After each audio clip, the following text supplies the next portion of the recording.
हाँ तो बेटा ये आज हम लोग मॉक टेस्ट 5 लेकर के आ गए। मॉक टेस्ट 5 भी हमारा जो है बेचू एंट्रेंस एयरफोर्स नेवी और एनडीए से रिलेटेड होगा। और एक बात और आपसे कहना चाहेंगे कि अगर आप चैनल पर नए हैं तो उसे लाइक शेयर एंड सब्सक्राइब करना ना भूलें और वीडियो को पूरा देखने का प्रयास करेंगे, क्योंकि पूरा देखेंगे तो आपको एक बेटर कॉन्सेप्ट मिलेगा। क्योंकि यहाँ पर केवल ऑप्शन का टिक लगा करके नहीं हम लोग आगे बढ़ जाते हैं, पूरा एक्सप्लेनेशन के साथ चलते हैं। तो ध्यान देते हैं क्वेश्चन नंबर 1 पे कि क्वेश्चन नंबर 1 हमारा क्या कर रहा है, उस पर ध्यान देते हैं। कह रहा है कि an ideal voltmeter has resistance of, एक आइडियल वोल्टमीटर है उसका रेजिस्टेंस कितना होगा। तो देखिए यहाँ पर वोल्टमीटर का रेजिस्टेंस पूछा जा रहा है कि वोल्टमीटर का रेजिस्टेंस कितना होगा। तो वोल्टमीटर का रेजिस्टेंस अगर आइडियली रूप से पूछा जाए तो यहाँ पर जो होगा इन्फिनिटिव होगा बेटा, इसका जो रेजिस्टेंस होगा वो इन्फिनिटिव होगा। तो इसका सही रूप से जो ऑप्शन होगा बी ऑप्शन करेक्ट होगा। क्योंकि किसी भी वोल्ट मीटर का जो रेजिस्टेंस होता है, मैं आपको बता दूं कि किसी भी वोल्ट मीटर का जो रेजिस्टेंस होगा, जो रेजिस्टेंस ऑफ वोल्ट मीटर होगा वो which is greater than the resistance of galvanometer and the resistance of volt meter which is greater than R, जो आर आप सीरीज में जोड़े रहते हैं उस सीरीज से भी ज्यादा होता है। तो याद रखिएगा कि किसी भी वोल्ट मीटर का जो रेजिस्टेंस होता है, जब किसी गैल्वेनोमीटर को आप वोल्ट मीटर में कन्वर्ट करते हैं तो वोल्ट मीटर का रेजिस्टेंस गैल्वेनोमीटर से ज्यादा होगा और जो सीरीज में कनेक्टेड होगा उससे भी ज्यादा होगा। तो आदर्श हो गया, तो उसकी कोई सीमा नहीं होगी, इसलिए आर बी की वैल्यू यहाँ पर जो वोल्ट मीटर का रेजिस्टेंस हो जाता है वो इन्फिनिटिव हो जाता है। तो याद रखिएगा कि जब आइडियल शब्द लग जाएगा तो वो इन्फिनिटिव हो जाएगा। और ऐसे कभी कंसेप्ट में आपसे पूछा जाता है तो आपको दिमाग में याद रखना है कि जो वोल्ट मीटर का रेजिस्टेंस होता है, वोल्ट मीटर का जो रेजिस्टेंस होता है वो किससे ज्यादा होता है, गैल्वेनोमीटर के रेजिस्टेंस से भी और आर से भी, दोनों से भी क्या होता है, ज्यादा होता है। बढ़ते हैं अगले क्वेश्चन की ओर, ध्यान देते हैं कि क्या कह रहा है कि current in an electric bulb is decreases by 1%, the power in the bulb will be decrease by, मतलब पावर कितना डिक्रीज होगा ये पूछा जा रहा है। देखिए ये क्वेश्चन तो बहुत आसान कर दिया बेटा, क्योंकि 1% डिक्रीज कर रहा है। तो आप P इक्वल टू, आप लोग जानते होंगे सारे स्टूडेंट्स कि P इक्वल टू हो जाता है बेटा I square R, P equal to होता है I स्क्वायर R। तो आप परसेंटेज एरर वाला फार्मूला पढ़े होंगे, तो R से बात ही नहीं कर रहा है तो R कांस्टेंट हो जाएगा, तो डेल्टा P बाई P और ये 2 डेल्टा I बाई I और मल्टीप्लाई बाई कितना 100%, इट मीन्स 2% वो क्या कर रहा है बेटा, डिक्रीज कर रहा है। तो ये -2%, 1% वो है तो यहाँ 2 से मल्टीप्लाई हो जाएगा, तो 2% क्या कर जाएगा, माइनस ये बताएगा कि डिक्रीज करेगा। तो मतलब 2% उसका क्या कर जा रहा है, डिक्रीज कर रहा है। मतलब यहाँ पर जो माइनस सिंबल आप देख रहे हो बेटा, ये माइनस सिंबल ये बता रहा है कि जो 2% होगा बेटा वो इंक्रीज नहीं करेगा, 2% डिक्रीज करेगा बेटा। यहाँ माइनस हमने इसलिए लगा क्योंकि यहाँ पर ये पहले से ही बोल दिया डिक्रीज बाय 1%, तो 1% डिक्रीज कर रहा है, इसलिए माइनस ये बता रहा है कि 2% डिक्रीज करेगा। अगला क्वेश्चन बेटा बहुत ही फेमस है, क्योंकि कौन सा एग्जाम है एनडीए से लेकर के एयरफोर्स से लेकर के बेचू एंट्रेंस 2020 का ये क्वेश्चन है बेटा, मैथ ग्रुप वाले बच्चों में आया था। और साथ में एनडीए का भी ये बहुत फेमस क्वेश्चन है, और साथ में जो है एयरफोर्स का भी ये बहुत फेमस क्वेश्चन है। बहुत सारे एग्जामों में पूछा गया कि fuse wire should have, fuse wire के पास क्या होना चाहिए, कि अगर कोई भी वायर फ्यूज वायर है तो वो फ्यूज वायर कब होगा। ऑप्शन 1 दिया है कि low resistance high melting point, MP का मतलब मेल्टिंग पॉइंट है बेटा। दूसरा ऑप्शन है low resistance low melting point. Third option दिया है high resistance and high melting point. Fourth option दिया है बेटा high resistance and low melting point. तो याद रखिएगा बेटा कि अगर कोई भी वायर फ्यूज वायर तब होगा जब उसके पास हाई रेजिस्टेंस या high resistivity and low melting point होना चाहिए। तो याद रखिएगा कि किसी भी फ्यूज वायर के लिए high resistance and low melting point होना चाहिए। तो बढ़ते हैं अगले क्वेश्चन पे, ध्यान देते हैं कि अगला क्वेश्चन हमारा क्या कर रहा है, उस बात पर ध्यान देंगे। अगला क्वेश्चन ये कह रहा है कि विच ऑफ द फॉलोइंग में get deflected in magnetic field. बेटा देखिए इसका क्वेश्चन चाहे मैग्नेटिक फील्ड आ जाता चाहे इलेक्ट्रिक फील्ड आ जाता, इसका एक लाइन का जवाब है बेटा वही घूमेगा बेटा, जो वही पार्टिकल डिफ्लेक्ट करेगा जिसके पास चार्ज होगा बेटा।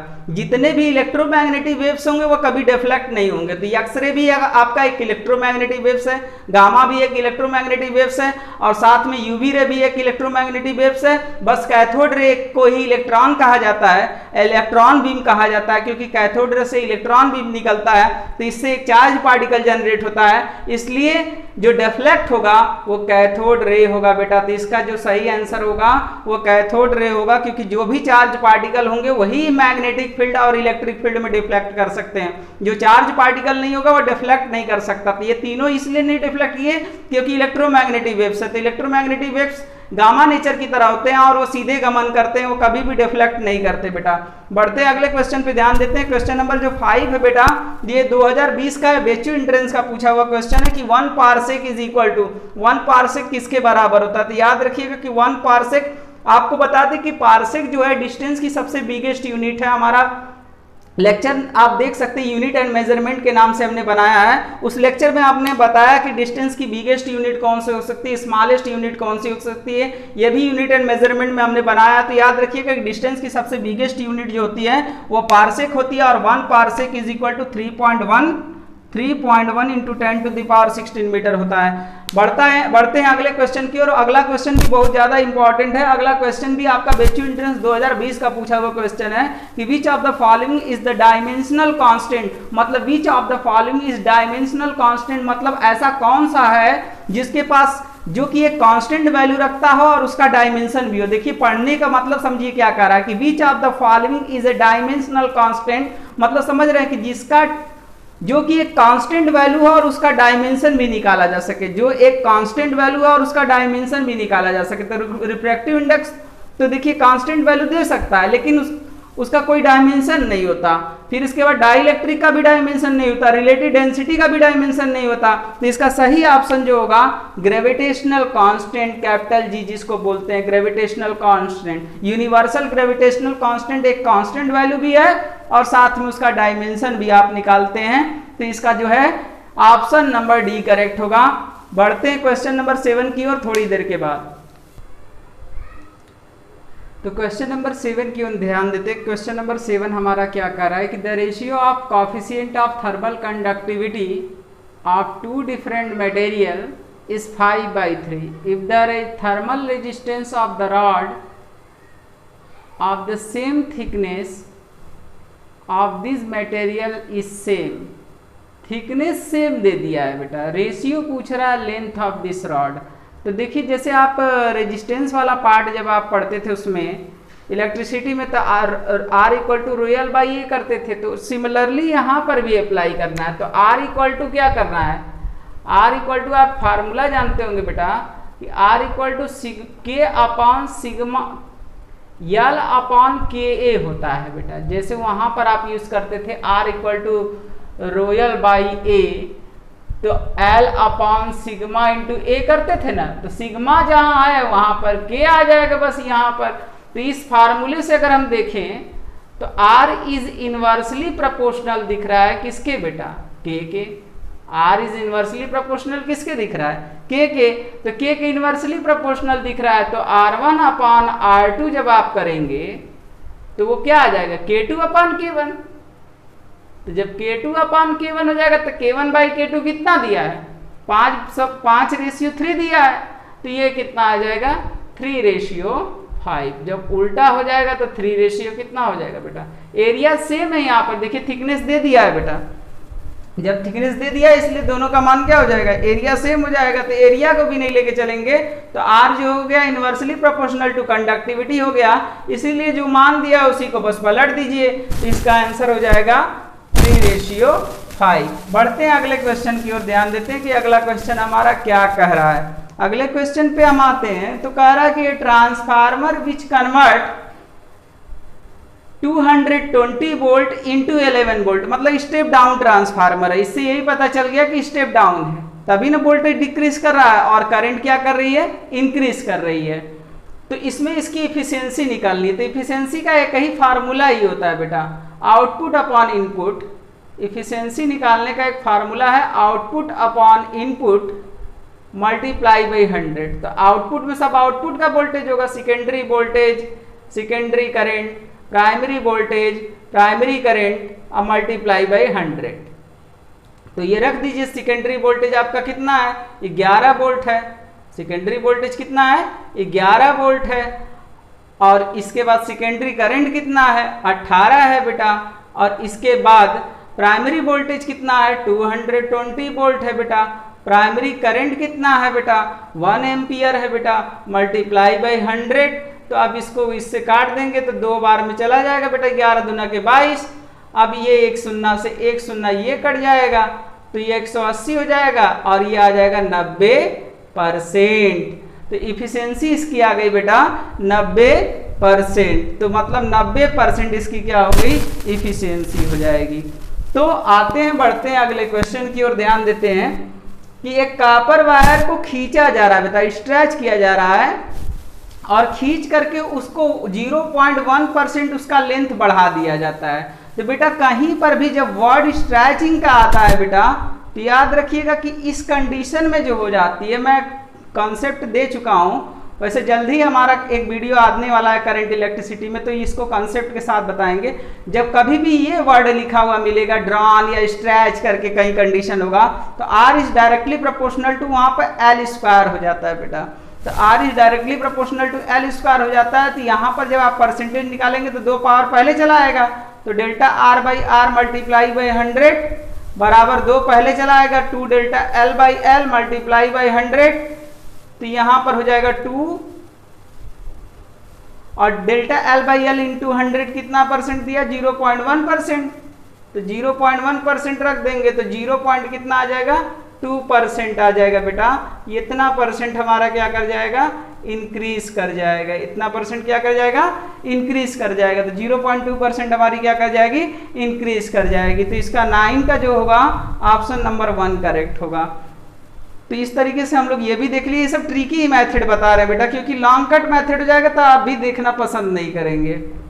तो अगले क्वेश्चन की ओर ध्यान देते हैं कि अगला क्वेश्चन हमारा क्या कह रहा है, to send 10% of main current through a moving coil galvanometer of resistance 99 ohm that the shunt required, मतलब कितना शंट की जरूरत होगी। शंट क्या है, शंट एक लो रेजिस्टेंस होता है which is always connected in parallel form across the galvanometer. जब भी गैल्वेनोमीटर के साथ वो जुड़ता है तो हमेशा पैरेलल फॉर्म में जुड़ता है। और शंट है क्या, which is a low resistance, इसकी वैल्यू हमेशा कम आती है बेटा। तो हमेशा कम आती है तो 99 से कम ही वाला होगा, 99 तो हो नहीं सकता। तो इससे कम मतलब 99 तो एकदम हट ही गया दिमाग से, बी सी डी में से कोई एक होगा। तो मैं आपको यहाँ पर भी एक ट्रिक देने वाला हूँ। तो यहाँ पर जब अगर आप ट्रिक्स, एक तो फार्मूला आप लोग जानते होंगे शंट का, I G into R G upon I minus I G, इस पे तो आप रख ही सकते हैं। लेकिन मैं आपको एक ट्रिक देने जा रहा हूं, अगर आपको शंट की वैल्यू निकालनी है तो शंट की वैल्यू अगर निकालना है तो R G upon n minus 1। तो आर जी की वैल्यू कितनी है, तो आर जी की वैल्यू आपकी, आर जी की वैल्यू है 99, एन की वैल्यू देखिएगा निकाल करके कितना आ जाएगा 10, एन की वैल्यू 10% जा रही है तो एन की वैल्यू 10 हो गई। तो 10 में से 1 चला जाएगा तो 9, 99 अपॉन 9 यहाँ 1, मतलब इसका जो होगा 11 ओम इसका आंसर करेक्ट होगा। तो कितने शंट की जरूरत होगी, 11 ओम के शंट की जरूरत होगी। अगले क्वेश्चन की ओर बढ़ते हैं। अगला क्वेश्चन क्या कह रहा है, देखिए कह रहा है the length of the second pendulum. Second pendulum आप जानते होंगे कि ऐसा पेंडुलम होता है जिसका टाइम पीरियड 2 सेकेंड होता है। ऐसा सेकेंड पेंडुलम होता है जिसका टाइम पीरियड कितना होता है, 2 सेकेंड होता है। कह रहा है उसका लेंथ जो है 44% हम बढ़ा दें। तो इसके लिए एक ट्रिक है बेटा, जब कहीं भी वर्ड आ जाए टी इक्वल टू, आप लोग क्या जानते हैं 2 पाई रूट में एल बाई जी, तो कहीं रूट में वर्ड हो तो इसका आसानी से आप लोग निकाल सकते हैं। क्या इसका आप लोग मेथड आप परसेंटेज एरर का जानते होंगे, उससे लगा लीजिए। एक मेथड तो वो है, अगर दूसरा ट्रिक आप लगाना चाहते हैं तो इसके लिए ट्रिक भी फॉलो हो सकता है। ट्रिक क्या लगाना है, अगर ट्रिक लगाते तो 100 plus minus x upon 100 minus 1 multiply by 100। जब आप इस पर रख के देखेंगे तो ये 20% आपका इंक्रीज करता हुआ आएगा बेटा।